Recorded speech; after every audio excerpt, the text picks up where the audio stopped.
এবার দক্ষিণ কোরিয়া আর যুক্তরাষ্ট্র দুই দেশকে কড়া ভাষায় হুঁশিয়ারি দিলেন উত্তর কোরিয়ার আলোচিত নেতা কিম জং উন। বলেন তার বাহিনী চাইলেই দক্ষিণ কোরিয়াকে পুরোপুরি ধ্বংস করে দিতে পারে। আর আমেরিকাকে সতর্ক করে দিয়ে বলেন আলোচনায় বসতে হলে যুক্তরাষ্ট্রকে সবার আগে শত্রু মনোভাব থেকে সরে যেতে হবে। পাশাপাশি উত্তর কোরিয়ার পারমাণবিক শক্তির প্রতি সম্মান দেখাতে হবে। বুধবার পিয়ংইয়ংয়ে আয়োজিত এক কুচকাওয়াজ অনুষ্ঠানে সাফ জানিয়ে দেন যুক্তরাষ্ট্রের মনোভাবের ওপর নির্ভর করছে দুই দেশ কোন নীতিতে চলবে। এটি শান্তিপূর্ণ অবস্থান হতে পারে, আবার শত্রুতামূলকও হতে পারে। বিশ্লেষকরা বলছেন মার্কিন প্রেসিডেন্ট ডোনাল্ড ট্রাম্পের চীন সফরকে উদ্দেশ্য করে নিজেদের সাথে আলোচনার দরজা খোলা রাখার ইঙ্গিত দিয়েছেন কিম জং উন।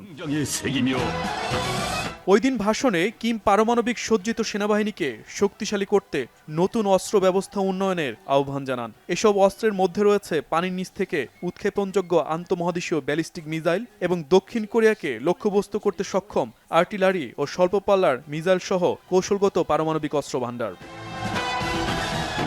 অনুষ্ঠানে দেখা যায় কিম জং ও তার মেয়ে কিম জুয়া জ্যেষ্ঠ কর্মকর্তাদের সঙ্গে মঞ্চে দাঁড়িয়ে কুচকাওয়াজ পরিদর্শন করছেন।